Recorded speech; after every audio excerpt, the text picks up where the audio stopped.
À tous les chers amis, on va voir aujourd'hui ensemble plusieurs lettres et discours du Rabbi sur que faire pour la protection de nos frères et sœurs en Israël.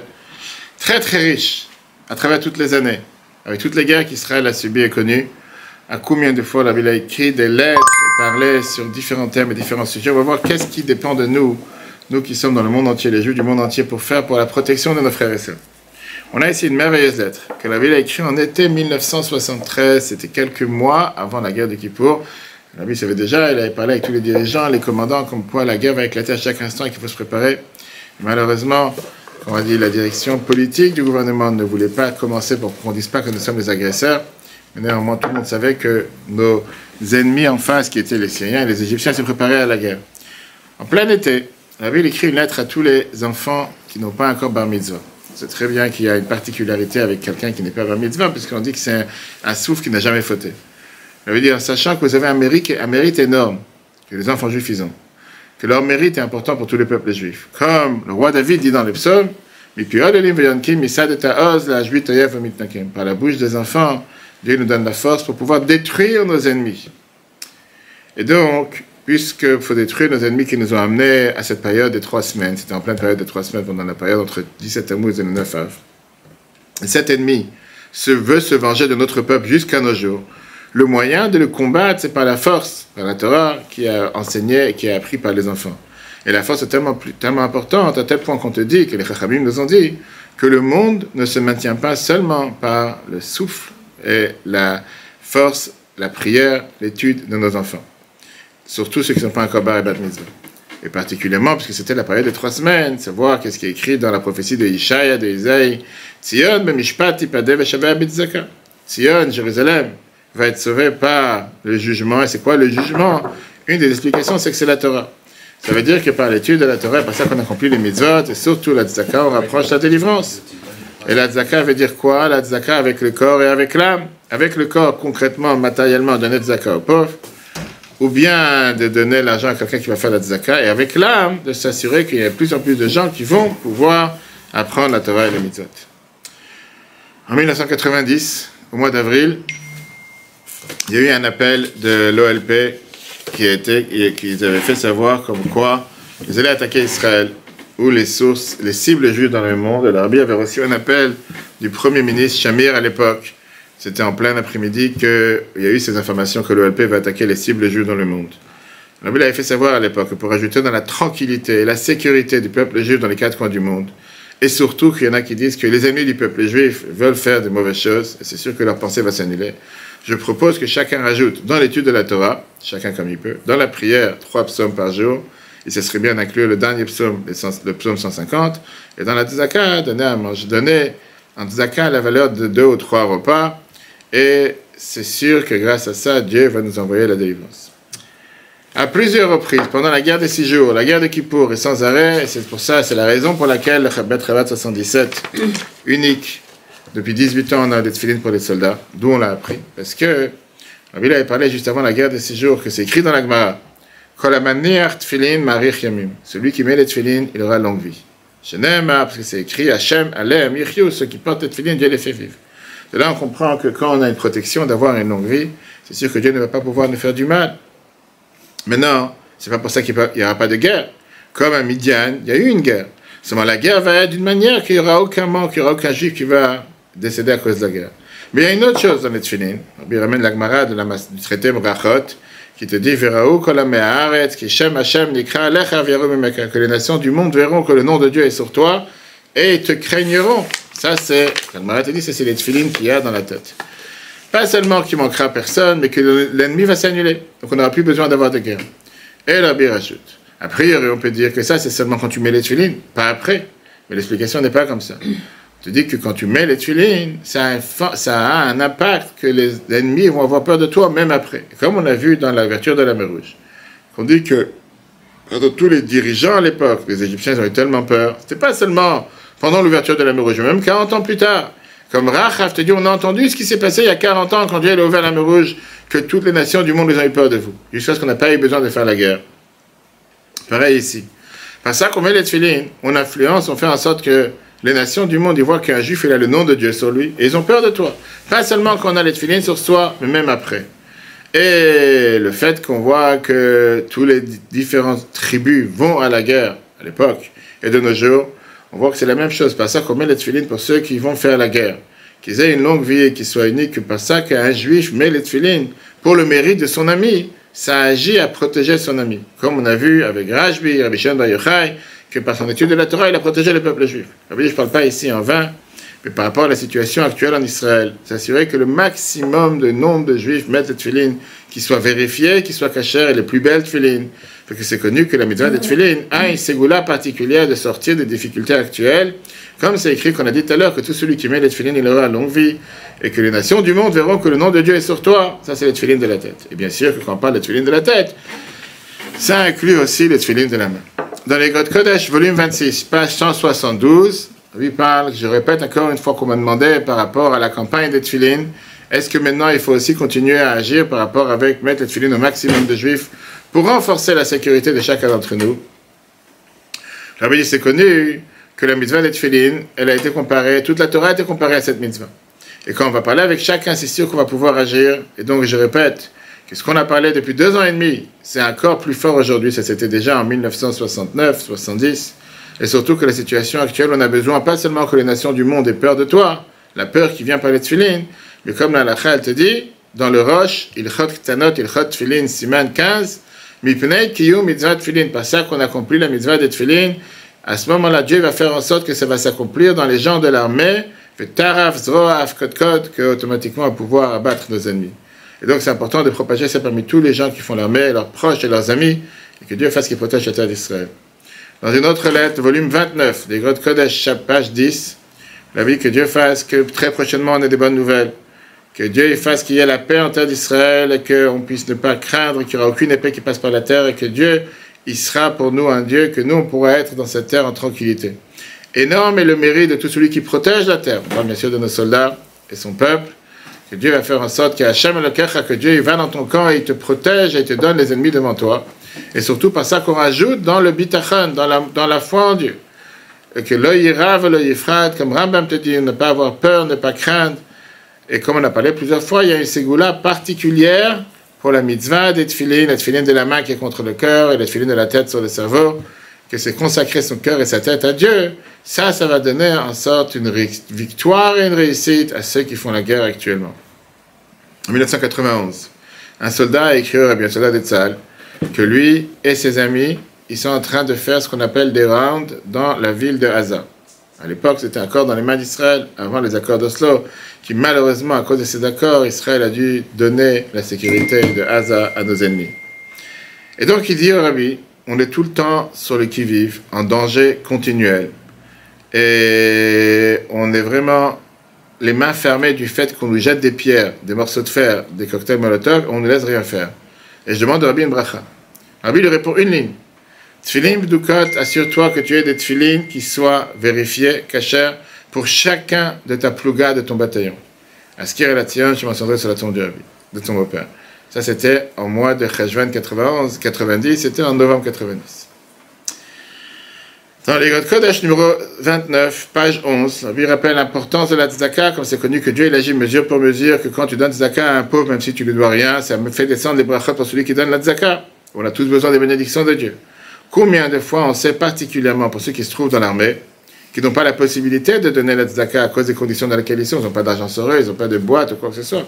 Donc je demande à celui qui transmet cette lettre, de prendre avec toi une pièce et de la donner en cadeau à tout celui qui veut pour qu'il puisse donner la tzedaka avec toi dans l'armée quand tu vas aller de temps en temps.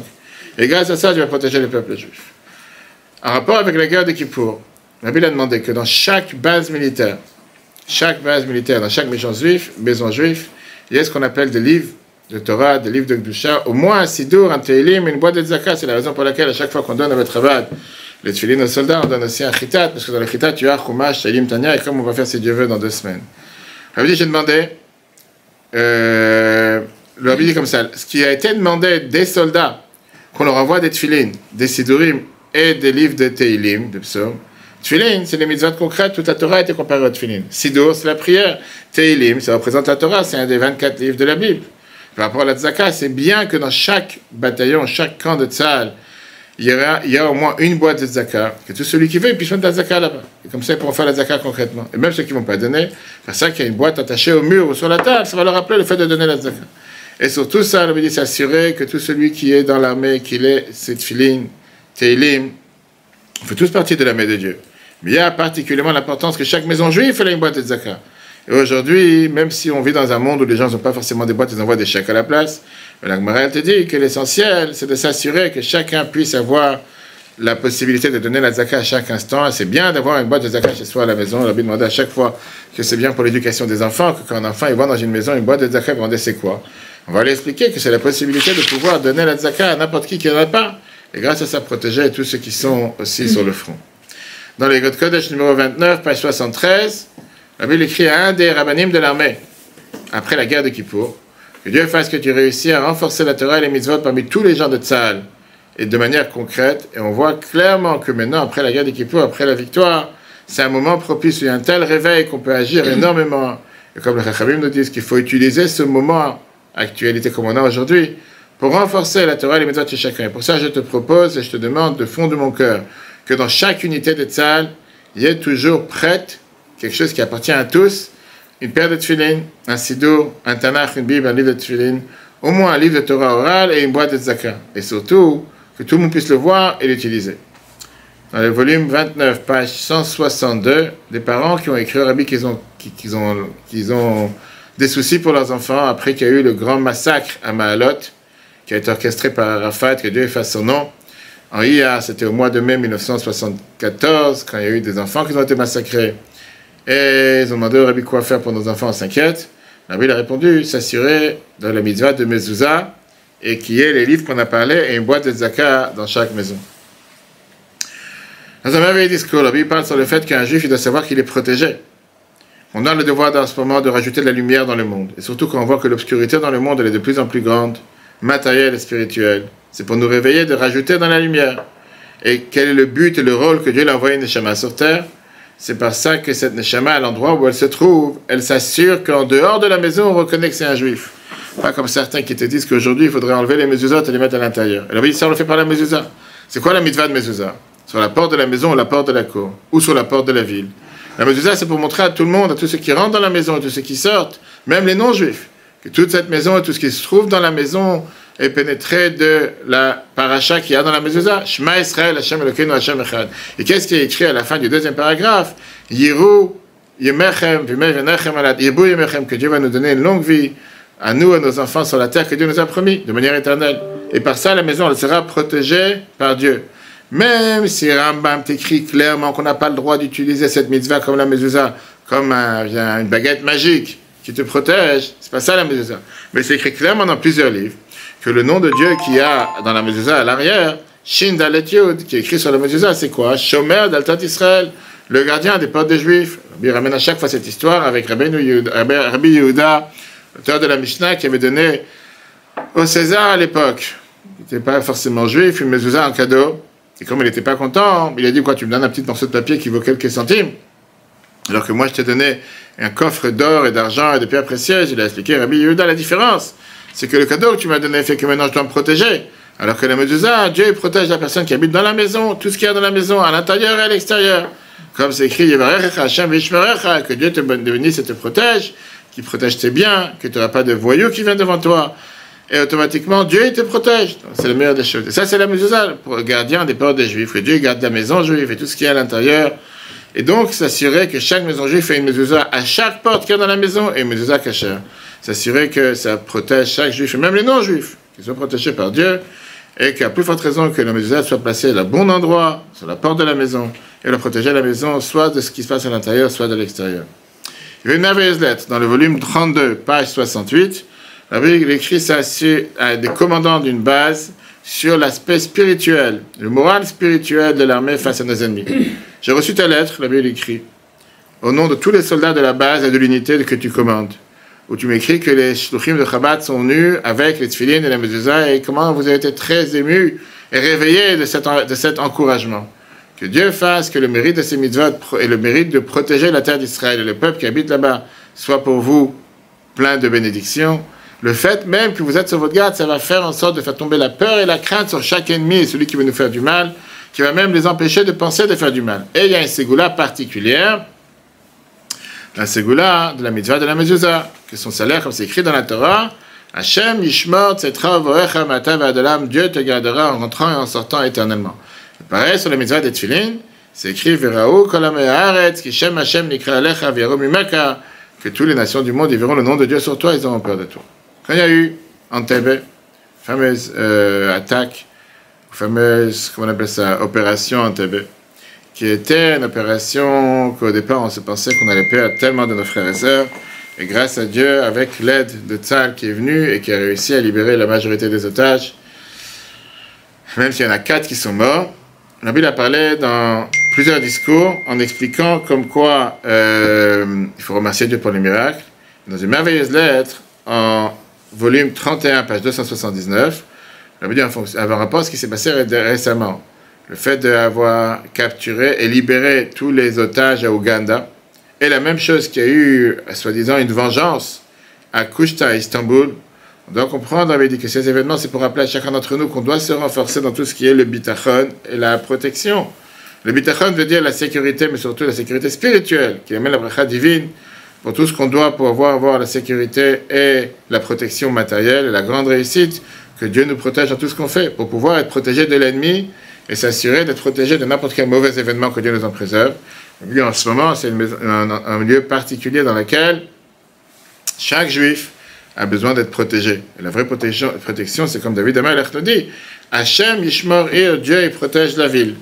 Et donc, en plus de ça, Dieu il a donné une ségoula particulière pour la protection de la maison. C'est la maison de la mezuzah que les Chachamim nous disent que la maison elle est protégée grâce à ça. Elle protège ceux qui sont dans la maison, même quand ils sont en dehors de la maison, comme décrit dans les Zohar, que Dieu te protège en entrant et en sortant éternellement. Et comme c'est écrit sur la mezuzah, Shin Daletiud, Shomer Daltot Israël, le gardien des portes des Juifs. Il faut se rappeler, et là c'est un point énormément important, puisque le peuple juif, nous sommes une seule colonne, un seul corps, on est garants les uns des autres. La mezuzah ne protège pas seulement le juif qui habite dans cette maison et tout ce qui est autour, mais chaque mezuzah cachère en plus dans une maison juive rajoute à la sécurité de tout le peuple juif partout où il se trouve. En 1982, comme on dit Israël, presque chaque décennie ou chaque quelques années il y a eu des guerres.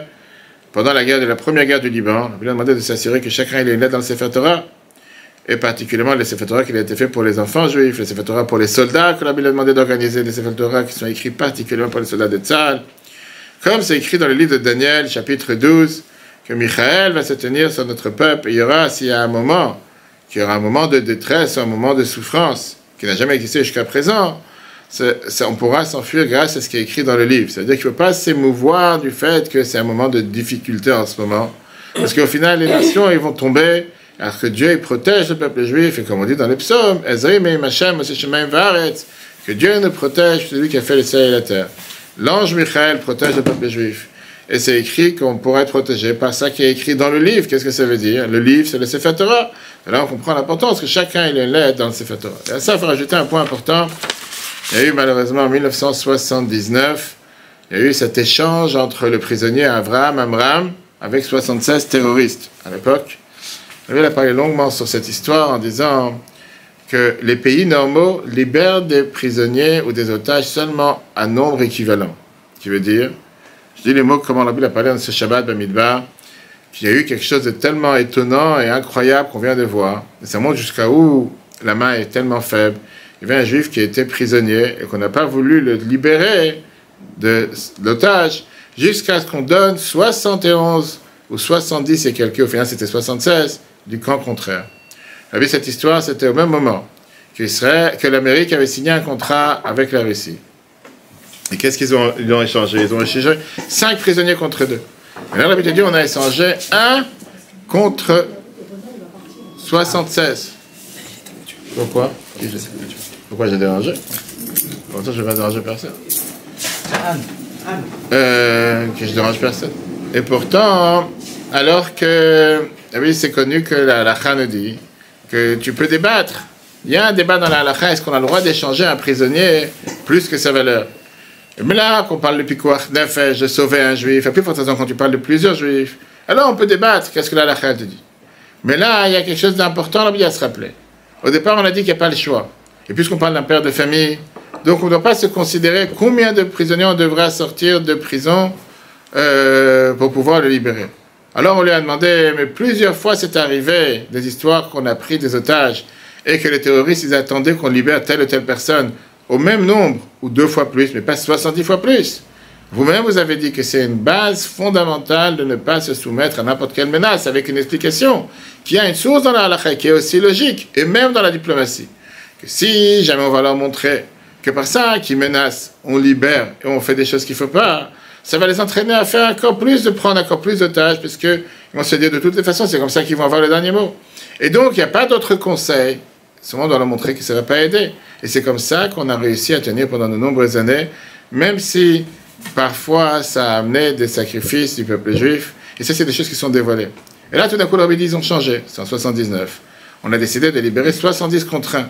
Et puisqu'on ne peut pas rouler le monde entier tout le temps dans tout, parmi les 70, l'Abbé dit, il y en a certains que la prison, ça ne leur faisait pas du tout peur. Il y en a certains qu'ils n'avaient rien à faire en prison. Et il y a un pourcentage important qui continuent à agir avec les mêmes menaces et les mêmes actions qu'ils ont fait avant d'être rentrés en prison. Plus qu'on a l'habitude, en plus, depuis plusieurs années, de ne pas se soumettre à tous les menaces des terroristes. Et là, c'était pas seulement qu'on a affaire avec des gens qui ont eu affaire avec des actes terroristes, qu'ils ont tué des gens. Et c'est quelque chose, ça veut dire qu'on ne peut pas regretter. Parce que ces 70 personnes qu'on a libérées, maintenant, ils sont libres. Et il n'y a aucune raison logique que Dieu nous en préserve, qu'ils ne recommencent pas ce qu'ils avaient fait avant d'entrer en prison. Elle veut dire que le fait de se soumettre à la pression, c'est le contraire de ce que Dieu attend de chacun d'entre nous. Parce que c'est la manière comment ils ont agi jusqu'à présent. Ceux qui menacent et qui mettent cette pression qu'il n'y a rien d'autre qui va changer, la réalité, elle est, c'est que plus on recule, plus on perd pas seulement des âmes juives à cause de cette manière. Et tout d'un coup, une fois on a libéré 70, on a libéré 30. Elle veut dire, comme on a parlé déjà plusieurs fois, que quand on crache à la figure, des fois il y a quelqu'un qui s'imagine que ce n'est pas un crachat, mais c'est plus des pluies de bénédiction. On lui dit de faire une bénédiction pour ramasser les pluies. On lui dit, c'est pas une pluie de bénédiction. Ça, c'était en 79, quand on a libéré 70 contre 1. Je ne parle pas de ce qui se passait avec Gilad Shalit. On avait libéré 1026 terroristes contre 1, dont le chef du Hamas, que Dieu fasse son nom, Yahya Sinwar. Et que malheureusement, comme on sait très bien, la grande majorité ont continué à faire exactement ce qu'ils ont dit, etc., sans différence. La vie continue à dernier discours, qu'on voit clairement que comment on peut gagner la guerre, par ça que s'il y a quelqu'un qui doit être sur le front, il a besoin qu'il a plusieurs personnes, hommes, femmes et enfants, qui préparent l'arrière du front. Et l'essentiel est que pour s'assurer qu'un soldat soit vivant, même s'il a les meilleures armes sur terre, et s'il n'est pas vivant, ça ne va rien faire. Comment un soldat peut être vivant? Parce que nous, de notre côté, on se renforce dans la Torah et les mitzvot qui protègent le peuple juif. C'est ce partenariat de Issachar et Zvouloun. On sait très bien que Zvouloun, qui fait le commerce et qui fait les affaires, il reçoit son mérite parce qu'il y a Issachar qui vient, qui apprend la Torah en contrepartie.